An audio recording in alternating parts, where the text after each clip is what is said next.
Hi, I'm Freddy DeMarco for American Musical Supply, and welcome to DeMarco's Recording Studio. This is part of DeMarco's School of Music.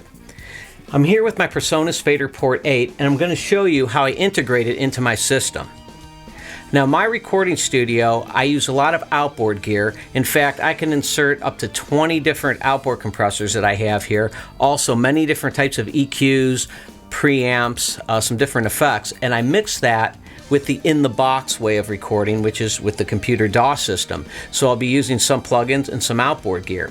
Now, the Faderport 8 is hooked up to my Pro Tools rig, and I like it because it makes a lot of moves for all my in-the-box stuff. So essentially, since I'm using a lot of different compressors and I'm going over to the console, the board and all that, I'm used to turning knobs and really feeling the music as I'm working that way.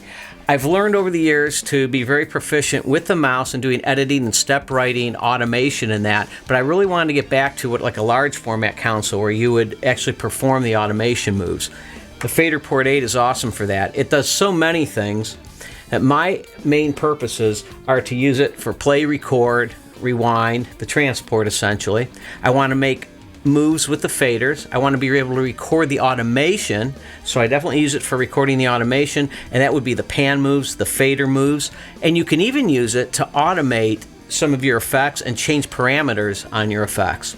I don't typically use it that way. I like it. I'm very happy with just navigating around with it, using it for the automation, the play and record. So in a session, I'll typically do the tracking first. I got everything tracked. I use a lot of my outboard gear, and I'm tracking the Pro Tools. I do use the Faderport 8 for that.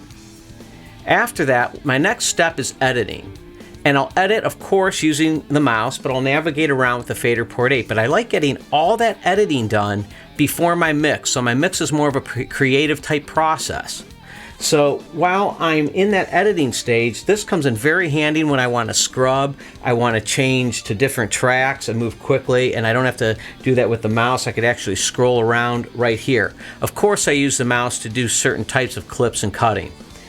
Then the fun day really, is the actual mixing day, and that's where since I had the Faderport 8, I really touch the mouse very little. I don't even concern myself with many keypad moves. I'm working almost exclusively with the Faderport 8, and my mixes are coming out more musical. So it's like performing a mix. Rather than step writing it, I could hear it go and play with the faders a few times, and then simply record that as automation without going into Pro Tools and having to engage all that. They have all that right here on the face of the unit. So it's working out great. I'm loving it, and I'd like to show you how I integrate it in regards to hooking it up. It's very simple. I'm hooking it up via USB. I'll simply show you the connections.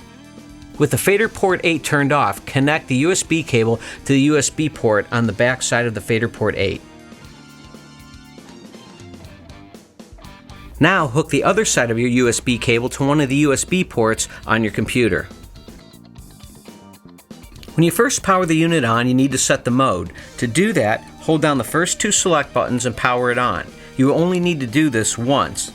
Now, I could choose Studio One by hitting select here, MCU or Huey. Studio One is good if you're going to use the included software or even to set up a MIDI template.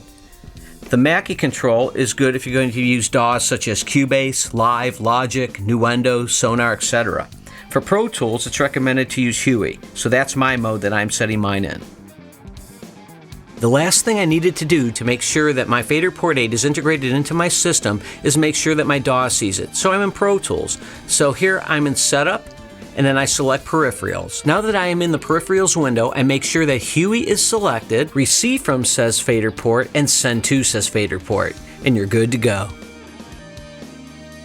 Thanks for joining me, and stay tuned for my next video on the Presonus Faderport 8, where I'll actually do some moves and navigate around and show you how I use it.